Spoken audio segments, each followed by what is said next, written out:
ನಾರಾಯಣಂ ಸುರಗುರುಂ ಜಗದೇಕನಾಥಂ ಭಕ್ತಪ್ರಿಯಂ ಸಕಲಲೋಕನಮಸ್ಕೃತಂಚ ತ್ರೈಗುಣ್ಯವರ್ಜಿತಮಜಂ ವಿಭವಾದ್ಯಮೀಶಂ ವಂದೇ ಭವಘ್ನಂ ಅಮರಾಸುರಸಿದ್ಧವಂದ್ಯಂ ನಾರಾಯಣಂ ನಮಸ್ಕೃತ್ಯ ನರಂ ಚೈವ ನರೋತ್ತಮಂ ದೇವೀಂ ಸರಸ್ವತೀಂ ವ್ಯಾಸಂ ತತೋ ಜಯಮುದೀರಯೇ. ಶ್ರೀಗುರುಭ್ಯೋ ನಮಃ. ಸಂಗ್ರಹ ಅಂದರೆ ಕಲೆಕ್ಟಿವ್ ಆಗಿ ಎಲ್ಲವನ್ನೂ ತನ್ನ ಒಡಲಿನಲ್ಲಿ ಸೇರಿಸಿಕೊಂಡವನು ಅಂತ. ಅದು ಪರಮಾತ್ಮನಿಗೆ ಮಾತ್ರ ಅನ್ವಯ ಆಗಬೇಕು ಆ ಶಬ್ದ, ಆ ಹೆಸರು. ಯಾಕೆಂದರೆ ಒಳಗಿನಿಂದಲೂ ಹೊರಗಿನಿಂದಲೂ ಎಲ್ಲವನ್ನು ವ್ಯಾಪಿಸಿಕೊಂಡು ನಿಂತವನು ಅವನೊಬ್ಬನೇ ಅಲ್ವ. ಆದಿಕೂರ್ಮನಾಗಿ ಇಡೀ ಪ್ರಪಂಚದ ಆಧಾರನಾಗಿ ಅವನೇ ಇದ್ದಾನೆ. ಹಾಗೆ ಸಮಗ್ರವಾದಂತಹ ಬ್ರಹ್ಮಾಂಡದ ಒಳಗೂ ಹೊರಗೂ ವ್ಯಾಪಿಸಿ ನಿಂತು ಅದರ ಅಸ್ತಿತ್ವಕ್ಕೆ ಕಾರಣನಾಗಿದ್ದಾನೆ. ಸೃಷ್ಟಿ ಸ್ಥಿತಿ ಸಂಹಾರಾದಿಗಳಿಗೆ ಮುಖ್ಯ ನಿಯಾಮಕನಾಗಿದ್ದಾನೆ. ಹಾಗಾಗಿ ಎಲ್ಲವೂ ಅವನಲ್ಲೇ ಸಂಗ್ರಹ. ಅವನಿಗಿಂತ ಭಿನ್ನವಾದದ್ದು ಅಂತ ಹೇಳಿ ಯಾವ ವಿಷಯವೂ ಇಲ್ಲ ಅನ್ನುವಂತಹ ಒಂದು ಚಿಂತನೆಯೇ ಅದ್ಭುತ. ಹಾಗಾಗಿ ನಾವು ಏನನ್ನು ಯೋಚನೆ ಮಾಡಿದರೂ ಏನನ್ನು ಹೇಳಿದರೂ ಅವನಲ್ಲೇ ಇರುವಂಥದ್ದಲ್ವ. ಆದ್ದರಿಂದ ಅವನು ಎಲ್ಲವನ್ನೂ ಸೇರಿಸಿಕೊಂಡವನು ಸಂಗ್ರಹ ಅನ್ನುವಂತಹ ಒಂದು ವಿಶಿಷ್ಟವಾದಂತಹ ಹೆಸರಿನಿಂದ ವಾಚ್ಯನಾಗ್ತಾನೆ. ಹಾಗೆಯೇ ಸಂಗ್ರಹ ಅಂದರೆ ಗ್ರಹಣ, ಎಲ್ಲವನ್ನು ಕೂಡ ಇದು ಸ್ವೀಕರಿಸುವುದು ಅಂತ ಅರ್ಥ. ಪಾಣಿಗ್ರಹಣ ಇತ್ಯಾದಿ ಶಬ್ದಗಳನ್ನು ಕೇಳಿದ್ದೇವಲ್ವ. ಪದಗ್ರಹಣ, ಸ್ವೀಕರಿಸುವುದು ಅಥವಾ ಪಡೆದುಕೊಳ್ಳುವುದು ಅನ್ನುವಂತಹ ಒಂದು ಅರ್ಥದಲ್ಲಿ ಯೋಚನೆ ಮಾಡಿದಾಗ ಎಲ್ಲವೂ ಅವನಿಗೆ ಅರ್ಪಿತ ಅಲ್ವ. ಅಹಂ ಹಿ ಸರ್ವಯಜ್ಞಾನಾಂ ಭೋಕ್ತ ಅಂತ ಹೇಳಿದ್ದಾನೆ. ಎಲ್ಲ ಯಜ್ಞಗಳಿಂದ ಸಮರ್ಪಿತವಾದಂತಹ ಎಲ್ಲ ಆಹುತಿಗಳಿಗೂ ಅವನೇ ಡೆಸ್ಟಿನೇಷನ್. ಎಲ್ಲವೂ ಅವನಿಗೇ ತಲುಪುವುದು. ಸರ್ವದೇವ ನಮಸ್ಕಾರ ಕೇಶವಂ ಪ್ರತಿ ಗಚ್ಚತಿ ಅಂತ. ಎಲ್ಲೆಲ್ಲೋ ಬಿದ್ದ ನೀರಿನ ಹನಿಗಳು ಒಟ್ಟಾಗಿ ಒಂದಾಗಿ ಸಮುದ್ರಕ್ಕೆ ಸೇರುವ ಹಾಗೆ ಯಾವ ದೇವರಿಗೆ ಯಾವ ಶಕ್ತಿಗೆ ನಾವು ನಮಿಸಿದರೂ ಅದು ಹೋಗಿ ಸೇರಬೇಕಾದಂತಹ ಏಕೈಕ ತಾಣ ಅದು ಪರಮಾತ್ಮ. ಹಾಗಾಗಿ ಎಲ್ಲವನ್ನೂ ಸ್ವೀಕರಿಸಿಕೊಂಡವನು. ಸಮುದ್ರವು ಹೇಗೆ ಎಲ್ಲವನ್ನೂ ಕೂಡ ತನ್ನ ಒಡನಿಗೆ ಸೇರಿಸಿಕೊಂಡು ಎಲ್ಲವನ್ನು, ಎಷ್ಟು ಮಳೆ ಬರಲಿ, ಎಷ್ಟು ಪ್ರವಾಹ ಬರಲಿ, ಏನೇ ಬರಲಿ, ನದಿಯ ನೀರು ಒಮ್ಮೆ ಉಕ್ಕೇರಿ ಹರಿಯಬಹುದು, ಆದರೆ ಎಲ್ಲ ಹರಿದ ಮೇಲೆ ಅದು ಖಾಲಿಯಾಗಿ ಬಿಡಬಹುದು. ಆದರೆ ಸಮುದ್ರ ಎಲ್ಲವನ್ನು ತನ್ನ ಒಡನಲ್ಲಿ ಸೇರಿಸಿಕೊಂಡ ಮೇಲೆ ಮತ್ತೆ ಅದು ಎಲ್ಲಿಗೆ ಕಳಿಸ್ತದೆ ಅಂದರೆ ಆವಿಯಾಗಿ ಸೂರ್ಯ ತಗೊಳ್ಳುವುದು ಅದು ಬೇರೆ ವಿಚಾರ. ಅದು ಬಿಟ್ಟರೆ ಎಲ್ಲವೂ ಕೂಡ ಕಲೆಕ್ಟಿವ್ ಆಗಿ ನೀರು ಹೋಗಿ ಸೇರುವಂಥದ್ದು ಅದರ ಡೆಸ್ಟಿನೇಷನ್ ಸಮುದ್ರ ಇದ್ದ ಹಾಗೆ ಏನಿದ್ರೂ ಅದು ಅವನಿಗೇ ಹೋಗಿ ಸೇರಬೇಕಲ್ಲ. ಈ ಪ್ರಪಂಚದಲ್ಲಿ ನಾವು ಕಟ್ಟಿದ ಮನೆಯು, ಮಾಡಿದಂತಹ ಬೇರೆ ಬೇರೆ ವ್ಯವಸ್ಥೆಗಳು, ಅದೆಲ್ಲವೂ ಕೂಡ ಬದಲಾವಣೆ ಆಗ್ತದೆ.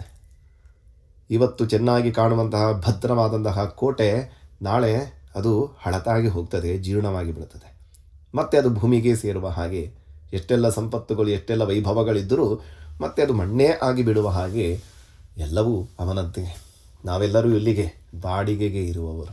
ಹಾಗಾಗಿ ಎಲ್ಲವನ್ನೂ ಸ್ವೀಕರಿಸುವವನು ಅವನೇ. ಆದ್ದರಿಂದ ಎಲ್ಲದರ ಬಗ್ಗೆಯೂ ಕೂಡ ಚೆನ್ನಾಗಿ ತಿಳಿದವನು ಅವನೇ. ನಮ್ಮನ್ನು ಕೂಡ ಸ್ವೀಕರಿಸುವವನು ಸಂಗ್ರಹ. ಯಾರನ್ನು ಬಿಟ್ಟು ಹಾಕುವುದಿಲ್ಲ ಅವನು.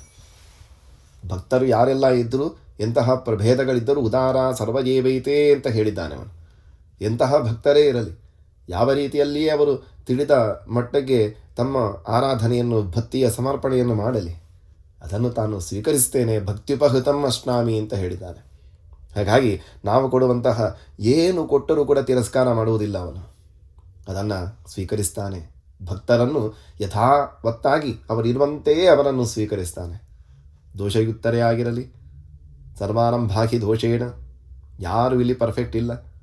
ಎಷ್ಟು ನಾವು ಪ್ರಯತ್ನಿಸಿದರೂ ಕೂಡ ಲೋಪದೋಷಗಳು ಸಂಭವಿಸ್ತವೆ. ಹಾಗಾಗಿ ನೀನು ಸರಿಯಾಗಿ ಮಾಡಲಿಲ್ಲ ಅಂತ ಹೇಳಿ ನಮ್ಮ ಪೂಜೆಯನ್ನೋ, ನಮ್ಮ ಭಕ್ತಿಯನ್ನೋ, ನಮ್ಮ ಪ್ರಾರ್ಥನೆಯನ್ನೋ, ನೈವೇದ್ಯಾದಿಗಳನ್ನೋ ದೇವರು ತಿರಸ್ಕಾರ ಮಾಡುವುದಿಲ್ಲ ಅಂತೆ. ಆದ್ದರಿಂದ ನಾವು ನಮ್ಮ ಯಥಾಶಕ್ತಿ ಏನು ಸಮರ್ಪಣೆ ಮಾಡಿದರೂ ಕೂಡ, ಭಕ್ತಿ ಇರಲಿ, ಭಕ್ತಿ ಇಲ್ಲದೇ ಇರಲಿ, ಶ್ರದ್ಧೆ ಇರಲಿ, ಶ್ರದ್ಧೆ ಇಲ್ಲದೇ ಇರಲಿ, ಏನೇ ಇರಲಿ, ಭೂಮಿಗೆ ಬೀಳಬೇಕಲ್ಲ. ಮೇಲೆ ಎಸೆದಂತಹ ಚೆಂಡು ಭೂಮಿಗೆ ಬೀಳುವ ಹಾಗೆ ನಾವು ಏನು ಮಾಡಿದರೂ ಕೂಡ ಅವನಿಗೆ ಹೋಗಿ ಸೇರಬೇಕಲ್ಲದೆ ಮತ್ತೆ ಎಲ್ಲಿ ಹೋಗಿ ಸೇರ್ತದೆ. ದುಷ್ಟಶಕ್ತಿಗಳದನ್ನೆಲ್ಲವನ್ನು ಕೂಡ ಫಲವನ್ನು ಅದರ ಈಗ ಆಹುತಿ ಪರಮಾತ್ಮನಿಗೆ ಸಮರ್ಪಣೆ ಮಾಡದೇ ಹೋದರೆ, ವಿಷ್ಣುವಾಹುತಿ ವಿಹೀನಂತು ಹೋಮಂ ಆಸುರ ಸಂಜ್ಞಿತಂ, ತದನ್ನು ಅಸುರರು ತಗೊಂಡು ಹೋಗ್ತಾರಂತೆ. ಆದರೆ ಅಸುರರು ಕೂಡ ಇರಬೇಕಾದದ್ದು ಈ ಭೂಮಿಯ ಮೇಲೆ ಅಲ್ವ, ಈ ಭೂಮಿಯ ಮೇಲೆ ಅಥವಾ ಈ ಒಂದು ಪ್ರಾಪಂಚಿಕ ವ್ಯವಸ್ಥೆಯ ಮೇಲೆ. ಅವರಿಗೂ ವ್ಯವಸ್ಥೆಯನ್ನು ಕಲ್ಪಿಸಿಕೊಟ್ಟವನು ಭಗವಂತನೇ ಅಲ್ವ. ಹಾಗಾಗಿ ದುಷ್ಟಶಕ್ತಿಗಳಿಗೂ ಆಶ್ರಯ ಇವನೇ ಆಗಿರುವುದರಿಂದ ದುಷ್ಟರಿಗೆ ಸೇರಿದರೂ ಕೂಡ ಅವರಿಗೂ ಆಶ್ರಯವನ್ನು ಕೊಟ್ಟವನು ಪರಮಾತ್ಮನೇ ಆಗಿರುವುದರಿಂದ ಎಲ್ಲವೂ ಅವನಿಗೆ ಸೇರಬೇಕು, ಅವನ ಇಚ್ಛಾ ಪ್ರಕಾರವೇ ನಡೆಯಬೇಕು. ಹಾಗಾಗಿ ಸಂಗ್ರಹ ಅಂದರೆ ಎಲ್ಲರನ್ನು, ದುಷ್ಟರನ್ನು ಸಜ್ಜನರನ್ನು ಎಲ್ಲರನ್ನೂ ಕೂಡ ತನ್ನಲ್ಲಿ ಇಟ್ಟುಕೊಂಡವನು, ಎಲ್ಲರಿಗೂ ಅವರವರ ಪುಣ್ಯವೋ ಪಾಪವೋ ಸಾಧನೆಗೆ ಅವಕಾಶವನ್ನು ಮಾಡಿಕೊಟ್ಟವನು ಅಂತ ಅರ್ಥ. ಹಾಗೆಯೇ ಯಾರೆಲ್ಲರೂ ಕೂಡ ಅನನ್ಯವಾದಂತಹ ಭಕ್ತಿಯಿಂದ ಅವನನ್ನು ಪ್ರಾರ್ಥನೆ ಮಾಡ್ತಾರೋ ನಮಗೆ ಗೊತ್ತಿದೆ. ಪ್ರಸಿದ್ಧವಾದಂತಹ ಪರಮಾತ್ಮನ ವಚನ ಯೋಗಕ್ಷೇಮಂ ವಹಾಮ್ಯಹಂ, ಏನು ಬೇಕು ಅದರ ಸಂಪೂರ್ಣ ಜವಾಬ್ದಾರಿ ನಾನು ಹೊತ್ತುಕೊಂಡಿದ್ದೇನೆ ಅಂತ ಘೋಷಿಸಿದ್ದವನವನು. ಆದ್ದರಿಂದ ಸಂಗ್ರಹ ಕೈ ಕೊಟ್ಟಿದ್ದಾನೆ, ಬನ್ನಿ ಅಂತ ಹೇಳಿ ನಮ್ಮನ್ನು ಮೇಲೆ ಎತ್ತಲಿಕ್ಕೆ ಕೈ ನೀಡಿದ್ದಾನೆ. ನಾವು ಅವನನ್ನು ಹಿಡ್ಕೊಳ್ಬೇಕು ಅಷ್ಟೇ, ನಂಬಬೇಕು ಅಷ್ಟೇ. ಇನ್ನೊಂದು ಗ್ರಹ ಅಂದರೆ ಗ್ರಹಗಳೇ. ಆದಿತ್ಯಾದಿ ಗ್ರಹಗಳ ಬಗ್ಗೆ ನಮಗೆ ಗೊತ್ತಿದೆ. ನಮ್ಮ ಕರ್ಮಗಳಿಗೆ ಸಾಕ್ಷಿಯಾಗಿದ್ದಾರೆ. ನಾವು ಜನ್ಮದಲ್ಲಿ ಮಾಡಿದಂತಹ ಕರ್ಮಗಳನ್ನು ಆಯಾಯ ವಿಧಾನದ ಮುಖಾಂತರ ತೋರಿಸಿಕೊಡ್ತಾರೆ. ಅದನ್ನು ಲೆಕ್ಕಾಚಾರ ಹಾಕಿದರೆ ಕರ್ಮದಿಂದ ಪಾರಾಗಬಹುದು. ಅಂದರೆ ಆ ಕರ್ಮದ ಫಲದಿಂದ ನಮ್ಮನ್ನು ರಕ್ಷಿಸಿಕೊಳ್ಳಿಕ್ಕೆ ದೇವರ ಅನುಗ್ರಹಕ್ಕೆ ಪ್ರಾರ್ಥನೆ ಮಾಡಬಹುದು. ಹಾಗಾಗಿ ಗ್ರಹಗಳಿಗೆ ಎಲ್ಲ ಆ ನಿಯಾಮಕತ್ವ ಯಾರದ್ದು? ಇವನದ್ದೇ. ಅವನು ಶಿಂಶುಮಾರ ಅನ್ನುವಂತಹ ರೂಪದಿಂದ ಇಡೀ ನಭೋಮಂಡಲವನ್ನು ರಕ್ಷಣೆ ಮಾಡ್ತಾ ಇದ್ದಾನಂತೆ. ಆ ಗ್ರಹಗಳು ನಿಂತಿರುವುದೇ ಈ ಶಿಂಶುಮಾರ ರೂಪಿಯಾದಂತಹ ಪರಮಾತ್ಮನ ಆ ಒಂದು ಆಧಾರ ಶಕ್ತಿಯಲ್ಲಿ ಅಂತೆ. ಆಯಾ ಗ್ರಹಗಳ ಭೌತಿಕವಾದಂತಹ ಅದರ ವಿನ್ಯಾಸಗಳು ಅಥವಾ ಅದರ ವಿಸ್ತಾರಗಳು, ಆಳ ಅಗಲಗಳು ಅಷ್ಟು ಅದ್ಭುತವಾಗಿ ಕಂಡರೂ ಅದನ್ನೆಲ್ಲವನ್ನು ನಿಗ್ರಹಿಸುವಂತಹ ಈ ಶಿಂಶುಮಾರ ರೂಪಿಯಾದಂತಹ ಪರಮಾತ್ಮ ಸಂಗ್ರಹ ಎಲ್ಲ ಗ್ರಹಗಳನ್ನು ತನ್ನ ವಶದಲ್ಲಿ ಇಟ್ಟುಕೊಂಡವನು ಅಂತ. ಗ್ರಹಗಳನ್ನು ಕರಗ್ರಹ ಮಾಡಿಕೊಂಡವನು ಅಂತ ಅರ್ಥ. ಆದ್ದರಿಂದ ಸಕಲ ಗ್ರಹ ಬಲ ನೀನೇ, ಸರಸಿಜಾಕ್ಷ ರವಿಚಂದ್ರ ಬುಧನೇನೆ, ರಾಹು ಕೇತುವು ನೀನೆ, ಗುರುವು ಶುಕ್ರವು ಶನಿಯು ಮಂಗಳನು ನೀನೇ ಅಂತ ಹೇಳಿ ಎಲ್ಲ ಗ್ರಹಗಳಿಗೂ ಬಲಪ್ರದ ನೀನೇ ಅಂತ ಹೇಳಿ ಅವನನ್ನು ಪುರಂದರದಾಸರು ಸ್ತೋತ್ರ ಮಾಡಿದ್ದು. ಈ ರೀತಿಯಾಗಿ ಸಂಗ್ರಹ ಅಂದರೆ ಇನ್ನೊಂದು ಗ್ರಹ ಅಂದರೆ ಗ್ರಹಣ, ಏನು ಗ್ರಾಹ್ಯವಾದಂತಹ ಒಂದು ಶಕ್ತಿ, ಅರ್ಥ ಮಾಡಿಕೊಳ್ಳುವಂತಹ ಒಂದು ಸಾಮರ್ಥ್ಯ ಅಲ್ವಾ. ನಾವು ಕಲೆಕ್ಟಿವ್ ಆಗಿ ಎಷ್ಟು ವಿಚಾರಗಳನ್ನು ನಾವು ಇಟ್ಟುಕೊಂಡರೂ ಅದು ಮನಸ್ಸಿನಲ್ಲಿ ಉಳಿಬೇಕಲ್ಲ, ಸ್ಮರಣ ಶಕ್ತಿಯಲ್ಲಿ ಅದು ಬೇಕಲ್ಲ, ಹೇಳಿದ್ದು ಅರ್ಥ ಆಗಬೇಕಲ್ಲ. ಅರ್ಥ ಆಗಬೇಕಾದರೆ ಅವನನ್ನು ಸಂಗ್ರಹ ಅಂತ ಸ್ತೋತ್ರ ಮಾಡಬೇಕಂತೆ ಅಲ್ವಾ. ವಿದ್ಯೆಗೆ ಅಭಿಮಾನಿ ದೇವತೆಯಾದಂತಹ ಸರಸ್ವತಿ ಇದ್ದಾಳೆ, ಭಾರತಿ ಇದ್ದಾಳೆ. ಹಾಗೆಯೇ ಮನೋಭಿಮಾನಿಯಾದಂತಹ ರುದ್ರದೇವರಿದ್ದಾರೆ. ಹಾಗೆಯೇ ಆದ್ಯ ಅಭಿಮಾನಿಯಾದಂತಹ ಗಣಪತಿ ಇದ್ದಾನೆ. ಅವರೆಲ್ಲರ ಅನುಗ್ರಹ ಇದ್ದರೆ ಮಾತ್ರ ನಾವು ಕಲಿತ ವಿದ್ಯೆ ನಮ್ಮ ಮನಸ್ಸಿಗೆ ಅಥವಾ ನಮ್ಮ ಬುದ್ಧಿಗೆ ಅದು ತಟ್ಟುತ್ತದೆ, ಅಲ್ಲಿ ಸ್ಥಿರವಾಗಿ ನಿಲ್ತದೆ. ಪರಮಾತ್ಮನೇ, ಭಗವಂತನೇ, ಅವನ ಅನೇಕ ರೂಪಗಳಿವೆ. ಸರಸ್ವತಿ ವಿದ್ಯಾಭಿಮಾನಿ ದೇವತೆ ಆಗಿರಬಹುದು, ಆದರೆ ಅವಳ ಒಳಗೂ ಸರಸ್ವತೀ ರೂಪದಿಂದ ಇರುವವನು ಇವನೇ ಅಂತೆ. ಚೇತಂತಿ ಸುಮತೀನಾಂತ. ಎಲ್ಲ ಬುದ್ಧಿವಂತರು ಅಂತ ಯಾರು ಅನ್ನಿಸಿಕೊಳ್ತಾರ ಪ್ರಪಂಚದಲ್ಲಿ, ಅಂತಹ ವಿಶೇಷವಾದಂತಹ IQ ಇರುವವರೆಲ್ಲ, ಅವರಲ್ಲಿ ಇರುವಂಥದ್ದು ಪರಮಾತ್ಮನ ಸನ್ನಿಧಾನವೇ. ಹಾಗಾಗಿ ಎಲ್ಲರಿಗೂ ಗ್ರಹಣ ಶಕ್ತಿ ಅನ್ನುವಂಥದ್ದು ಏನು ಬೇಕೋ ಅದು ಕೊಡುವುದು ಇವನೇ.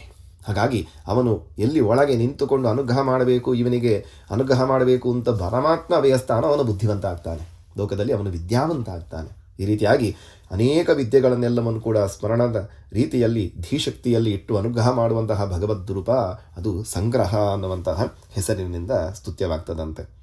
ಈ ರೀತಿಯಾಗಿ ಎಲ್ಲರನ್ನು ಬೇಕಾದಂತಹ ಇಷ್ಟಾರ್ಥ ವರಪ್ರದಗಳನ್ನೆಲ್ಲವನ್ನು ಕೂಡ ನಾವು ಅವನಲ್ಲಿ ಬೇಡಿಕೊಳ್ಳಬಹುದು.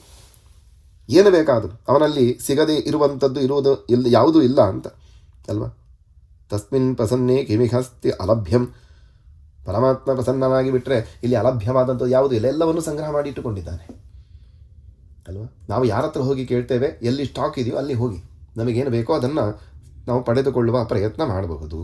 ಈ ರೀತಿಯಾಗಿ ಅವನು ಎಲ್ಲವನ್ನೂ ತಿಳಿದವನು, ಎಲ್ಲವನ್ನೂ ತನ್ನೊಳಗೆ ಇಟ್ಟುಕೊಂಡವನು, ಎಲ್ಲದರ ಒಡೆಯನೂ ಆಗಿರುವವನು. ಆದ್ದರಿಂದ ಅವನನ್ನು ಹೋಗಿ ಬೇಡಿದರೆ ನಮಗೆ ಸಿಗದೇ ಇರುವಂಥದ್ದು ಏನಿದೆ ಈ ಪ್ರಪಂಚದಲ್ಲಿ.